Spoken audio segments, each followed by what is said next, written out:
Alors, comme je vous le disais tout à l'heure, quelques lectures à vous conseiller pour le week-end ou pour le mois. Alors, tout d'abord, Le Dernier Matin, c'est un récit donc de Max Ripon, publié aux éditions Jazor en 2003 et qui a aussi été mis en voix sur la plateforme Une Voix, une Histoire. Un autre ouvrage, Lady January, Les histoires de Dada, de l'auteur Jocelyn Christopher, publié par Waka Film Edit en 2020 et qui est aussi en audio-livre sur la plateforme Une Voix, une Histoire. Un ouvrage qui a beaucoup fait parler de lui parce qu'elle a fêté ses 100 ans cette année, Georges Tarrer, Un siècle à aimer, de l'auteur Anne de Tarangon, publié aux éditions Jazor et qui est paru en mai 2021.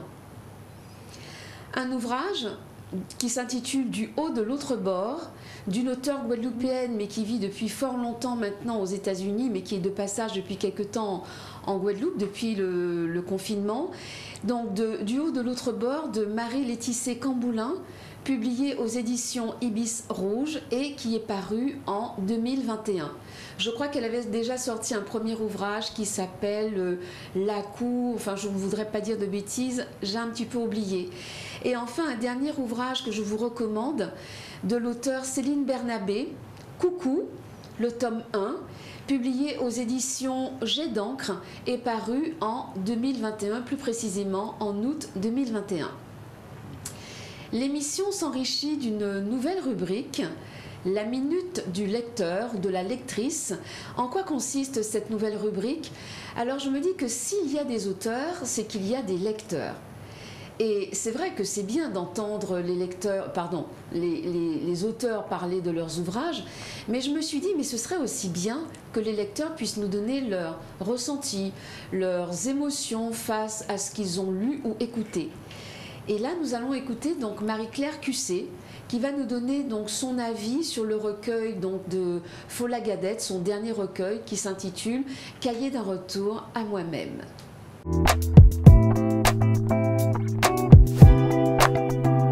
Merci Laure de me permettre de partager avec vous mon coup de cœur littéraire.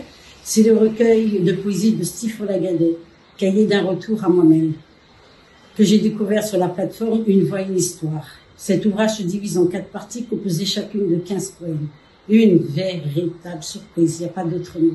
Il est très librement écrit, où se mêlent des thèmes comme l'amour que l'on retrouve dans les poèmes intitulés Je te vois et Plaisir. Il parle également d'estime de soi. Mais Steve Follagadette aborde l'érotisme dans La promenade de mon cœur ou encore Femme que j'aime avec une sensualité à vous donner des frissons. Et croyez-moi, j'en ai encore. Son écriture m'a bouleversée. J'encourage à lire la littérature antillaise qui regorge d'une vraie belle richesse. Cahier d'un retour à moi-même est un excellent livre que je vous recommande. Merci.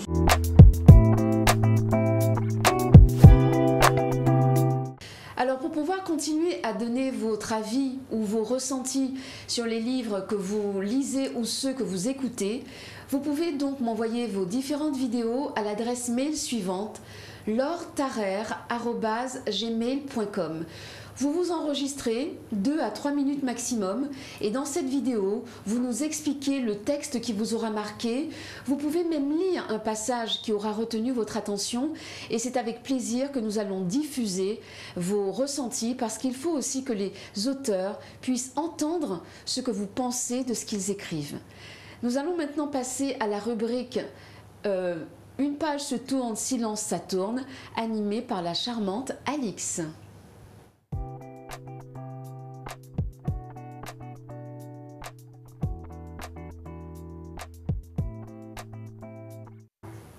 Bonjour, bonjour Laure, bonjour Jonka.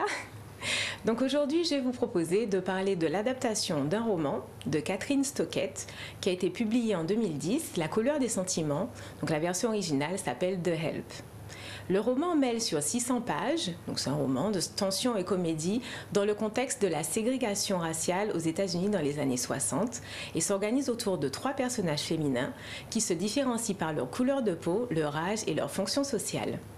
Dans les années 60, Abby Lynn est une domestique noire de 53 ans, chargée d'élever les bébés des familles blanches. Minnie, autre domestique noire de 36 ans, rebelle mais soumise à la violence de son mari ivrogne, et Eugenia Skeeter Pellan, 23 ans, jeune femme blanche, fille des propriétaires d'une plantation de coton, racontent tour à tour leur existence à Jackson, capitale de l'État du Mississippi. Le Mississippi est alors considéré comme l'État le plus dur des États-Unis à l'égard des populations noires. Skeeter, après ses études universitaires, est de retour à la maison familiale et cherche notamment à savoir ce qu'est devenue Constantine, la bonne qu'il a élevée, à laquelle elle était très attachée, qui a quitté le service de la maison sans laisser de traces. Par une prise de conscience qui bouleverse sa vision de la société où elle est née, elle est peu à peu amenée à prendre ses distances envers les attitudes discriminantes des siens en donnant la parole aux bonnes noires employées par son entourage, à une époque où dans cet État, les relations entre noirs et blancs étaient punies par la loi. Elle entraîne une dizaine de domestiques dans un projet de rédaction de livres de témoignages sur la façon dont elle voit leurs relations au quotidien avec les familles qui les emploient. Un projet secret, une forte solidarité qui pourrait bien les mettre en danger, parce que c'était interdit à l'époque d'avoir des relations entre noirs et blancs.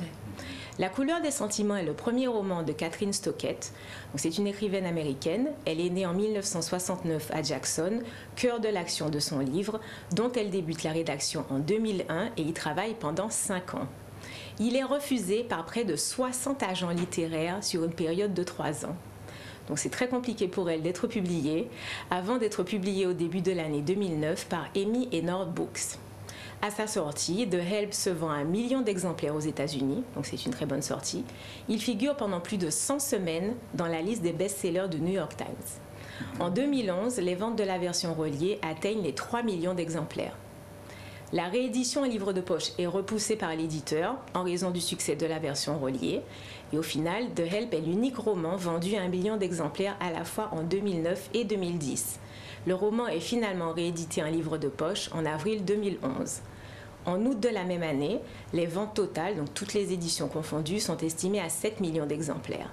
C'est une belle revanche pour Kathryn Stockett. La genèse du film, le film qui se fera par la suite, est plutôt singulière puisque la romancière et le réalisateur Tate Taylor se connaissent depuis qu'ils sont tout petits.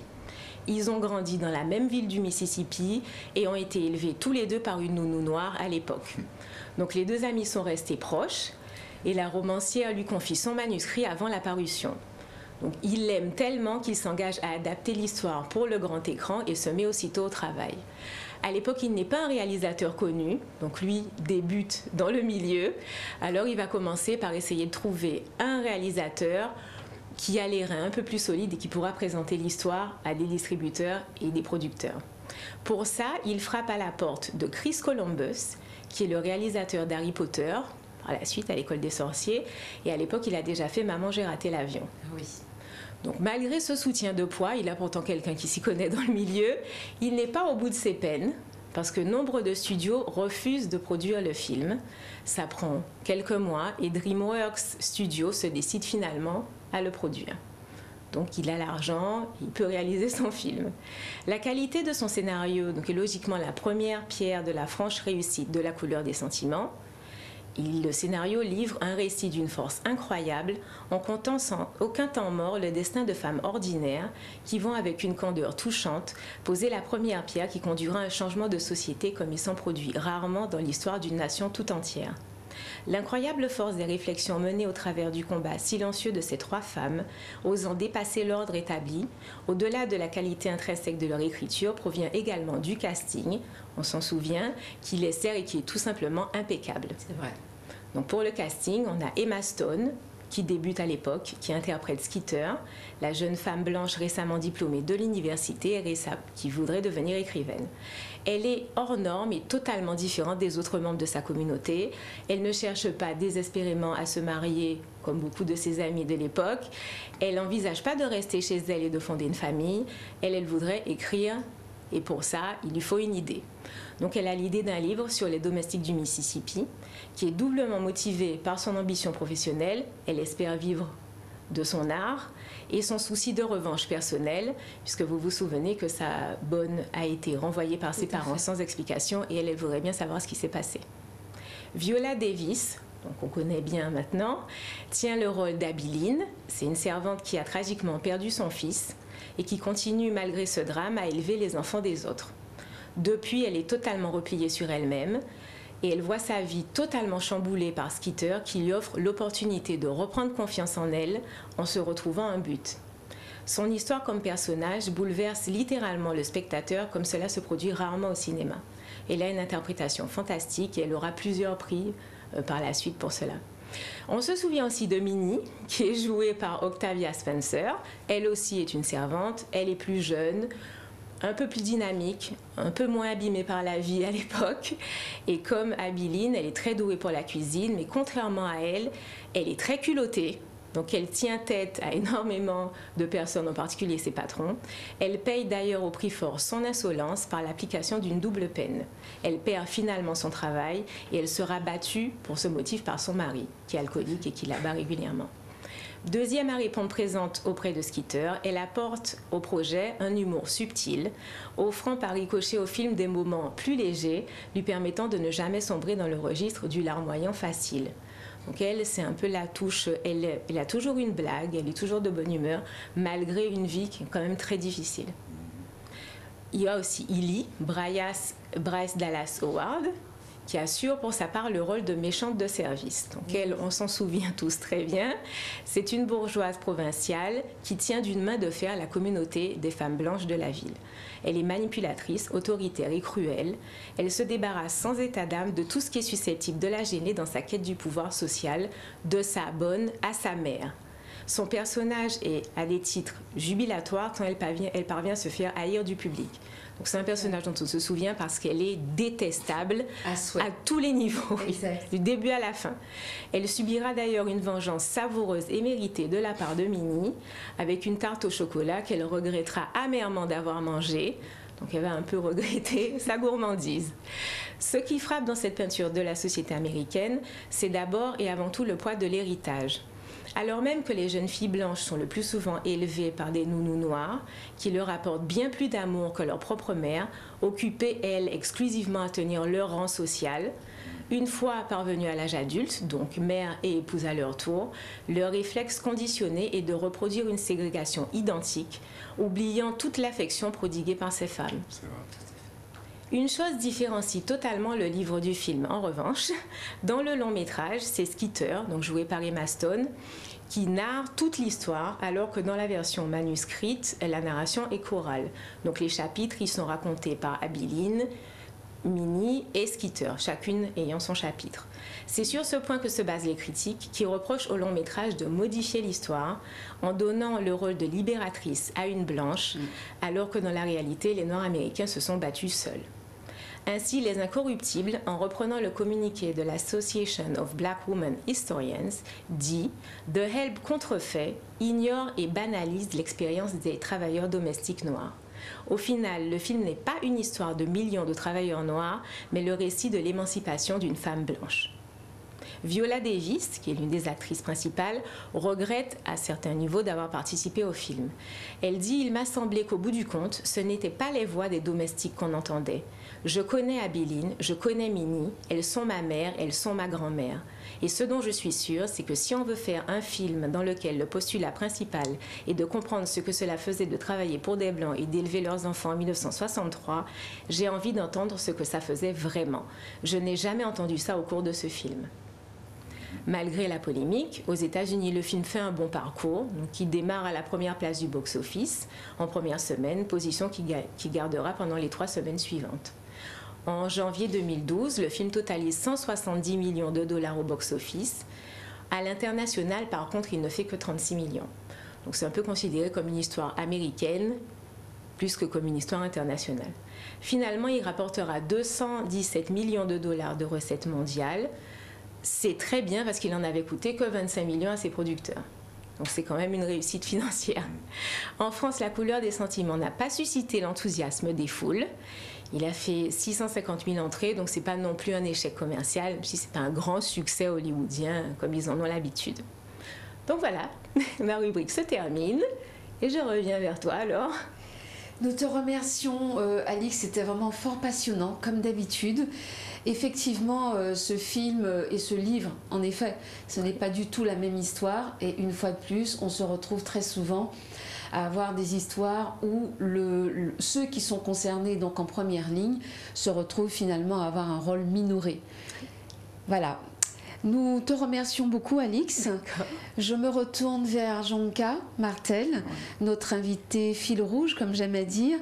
Nous arrivons à la fin de cette émission et j'aimerais que tu puisses nous lire un ou deux extraits à ta guise de Zandoli et Fumi et ensuite que tu puisses conclure comme tu le souhaites. Nous t'écoutons. Alors, qu'est-ce que je vais vous lire? Je vais vous lire, tiens. Vieux sac l'école là. Alors, vieux sac l'école là. C'est ton vieux sac l'école en cuir et en carton qui te connaît sans bol table multiplication. Depuis que tu es tout petit, il te caille tous les jours à l'école bouliki pour te suivre cours et goût. Il te qu'à étudier toute matière en détail. Et pour ça qui français, l'esprit a été bien taillé. Il t'a aimé grammaire avec conjugaison. Passe-li et dictionnaire, t'es qu'on chote et caleçon. Faut t'y tenir plaisir à comprendre et saisir tout ça est bon à connaître. Et les ouverti brinette, t'es qu'à venir en doucine, mettre son mail sur la ligne. Ça que l'école instruit là, t'es qu'à tout bout au cas, pour réciter poèmes et crème à théorème. Bravo. Donc si je comprends bien, ce sac d'école est plus intelligent que celui qui le porte. Alors, je te laisse responsable de ta réflexion. Mais je vais simplement faire le pendant, puisque les textes sont écrits en créole et en français. Il y a toujours le correspondant français. Je vais lire la correspondance française, qui est en vérité le poème original. D'accord. En fait, celui-là, c'est le seul. Hein. C'est le seul que j'ai écrit en français d'abord, et j'ai fait une traduction en créole. D'accord. Mais tous les autres, ce sont des textes créoles que j'ai traduits en français. Alors, le texte original, le vieux cartable. C'était un vieux cartable de cuir et de carton qui connaissait sa table de multiplication. Depuis son plus jeune âge, fréquentant chaque jour l'école du village, il en suivait les cours. Il étudiait la vie, l'histoire et le calcul, et, en géographie, était loin d'être nul. Il aimait la grammaire et la conjugaison, étant du dictionnaire fidèle compagnon. Ah, qu'il aimait apprendre, qu'il aimait du savoir tout saisir et comprendre. Et quand venait le soir, quand la maison tranquille s'endormait doucement, dans un coin, immobile, le cartable savant récitait des poèmes et de beaux théorèmes. Merci beaucoup, Jonka Martel. Peut-être encore un dernier pour la soif. Alors, je vais en lire un court intitulé « La craie et tableau ». Chaque fois yo contre yo, la craie et puis tableau kabayo des belles mots si déjoua chaque mot. Chaque fois yo contre yo, la craie et puis tableau ka danser boléro, calypso ou tango. La craie et puis tableau délai ka levé chaud, d'avoir chiffon et l'eau, besoin séparé yo. La craie blanc con coco, tableau noir con loco, mais quoi moins, bambio, you aime you, en l'eau. C'est très très beau. Nous te remercions beaucoup, Jonka Martel, d'avoir été notre invité. Merci beaucoup de nous avoir livré ton univers, ta passion pour la poésie, mais aussi pour le dessin, ta passion aussi pour la langue créole que tu défends ardemment, notamment donc dans ce recueil Zandoli et Fumi. Et je te laisse nous dire un dernier mot avant que nous puissions dire au revoir aux téléspectateurs. Eh bien, je te remercierai tout d'abord pour ton invitation. Je te féliciterai aussi pour cette initiative parce que nous avons besoin de fenêtres comme celle-là. Nous avions besoin d'une émission littéraire où les auteurs guadeloupéens et autres, évidemment, puissent s'exprimer, parler de leur art, parler de leur façon de voir le monde. Et c'est bien, c'est tout à fait important que cela arrive. Et que cela arrive avec toi, c'est encore mieux. Et je voudrais aussi remercier toutes les personnes qui regarderont l'émission et qui regardent tes émissions, parce que c'est cela aussi l'important, c'est qu'il y ait du support, qu'il y ait du retour, et que cette émission, grâce à eux, grâce à ces personnes qui la regardent, prenne de plus en plus corps et qu'elle s'installe véritablement dans le paysage audiovisuel de Guadeloupe. Voilà. Nous te remercions, je vous dis merci chers téléspectateurs, je remercie aussi Alix pour sa rubrique toujours fort intéressante. Je vous dis à très bientôt, au plaisir de vous retrouver. Au revoir.